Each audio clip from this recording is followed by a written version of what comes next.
Hello everyone and welcome back for another edition of 8 Minutes with Aaron. I am of course your host Aaron, and today is a treat for all of you except me because I have to review this card. It is for the WWE 2024 Crown Jewel event in Saudi Arabia. So let's get rolling with a fresh edition of this guy right here, Aaron. Da-da-da.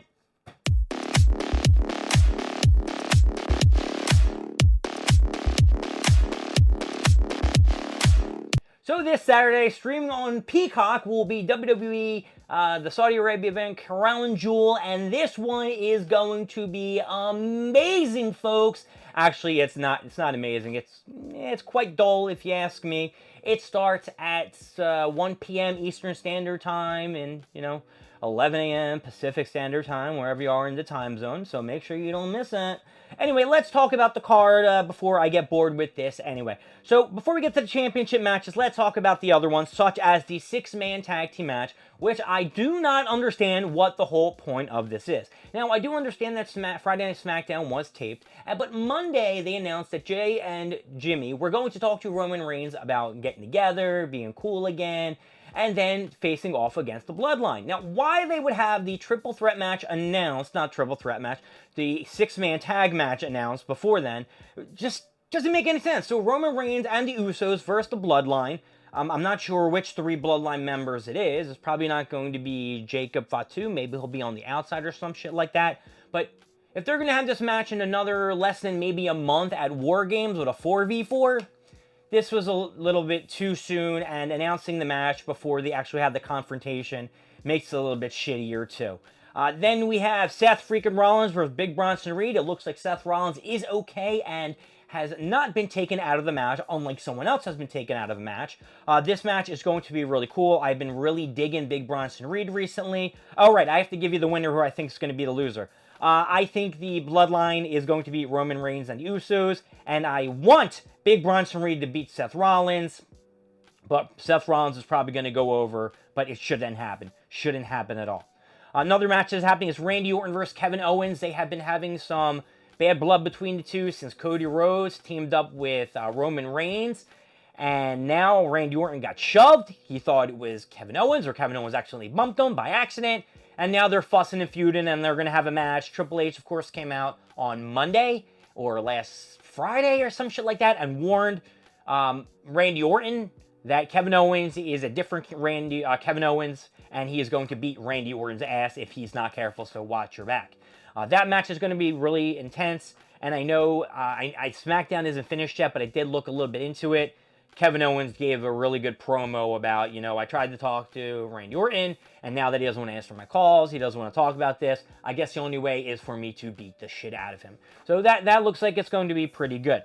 We have the United States Championship 3-way between LA Knight, who is the current champion, Andrade, and Carmelo Hayes. As we have seen, the last 7 matches between Andrade and Carmelo Hayes in the best of 7, Andrade was getting the advantage, and then Carmelo Hayes got, took over a little bit thanks to the help of LA Knight, a little distraction here and there. And the last match that they had on the best of 7, LA Knight interfered, and now it is a triple threat match. Who is going to win this? I cannot see Andrade as the United States champion or Carmelo Hayes, so I'm going to have to say LA Knight is walking out the victor. But I will tell you this, guys, LA Knight's losing his steam. He's not as hot as I thought he used to be. And then I'm not talking attractive-wise, I'm talking character-wise, he's not as hot. So I don't know if he might have to dropped the title to make things a little bit more entertaining, but they're not entertaining as it is. And Andrade or Carmelo Hayes with the championship belt, that ain't going to do shit either. Then we need to talk about the WWE Women's Tag Team Championship match. It is a fatal 4-way between Jade Cargill and Bianca Belair, who are the champions, Io Sky and Kairi Sane of Damage Control. Then you got the Lash Legend and Jakarta Jackson, who are the new up-and-comers from NXT to SmackDown. And then you got Chelsea Green and Piper Niven. Now, in my opinion, who should they give the titles to? Chelsea Green and Piper Niven. Chelsea Green is very entertaining, and Piper Niven, she's alright, she's okay. Who's going to win? Jade Cargill and Bianca Belair. I don't see them losing the titles anytime soon, unless they do some kind of angle and they start separating Bianca Belair and Jade Cargill, which is a very big possibility. I don't know when they're going to do it. Probably not at the Saudi show, because I feel like the Saudi event is just like a throwaway pay-per-view that nothing really matters here. You give or take whatever happens here, to be honest with you. But Bianca Belair and Jade Cargill will pick up the victory. I really don't care about Lash Legend and Jakara Jackson. I wish Io Sky and Kairi Sane would win the titles, but I know that's not going to happen. Sucks, but just won't happen right now. And now let's just roll into the last two matches, which are the championship, the new Crown Jewel inaugural championship titles that are basically just bragging rights because you don't defend them, and it's only for the pay-per-view. So, all right, Saudis, I see what you're doing here. You're just trashing wrestling now. The first match we'll talk about is the WWE Women's Championship match. Nia Jax versus the Women's World Champion, Liv Morgan. Nia Jax is representing SmackDown. Liv Morgan is representing Raw. I really don't give two flying shits about this match. Don't care who wins. It's just not interesting. Nia Jax sucks. She's just a monster. And then Liv Morgan, she's just been dried up for months with this whole freaking Rhea Ripley thing and the Dominic stuff and Judgment Day. So I don't care who's gonna win. I want to say, let's say Liv Morgan. Let's go with Liv Morgan. Don't give a shit. This is a throwaway for me. I'm going to say Liv Morgan's going to win due to interference from Dominic, or what's her name? Tiffany Stratton might accidentally hit her with the briefcase or some shit. Will there be a cash-in for the women's title? Probably not. Probably not. I don't think that Liv Morgan will lose the title until she faces either Rhea Ripley or maybe WrestleMania when What's-Her-Face comes back to the Rumble. Charlotte wins it and then faces her. Who knows? That's just in the stars in the future. And finally, let's talk about the last match, which is the Undisputed Champion, Cody Rhodes from SmackDown versus the World Heavyweight Champion from Raw, Gunther. Who's going to win this? Gunther. Gunther is definitely going to win. I can't see babyface Cody Rhodes winning this match right now, at least.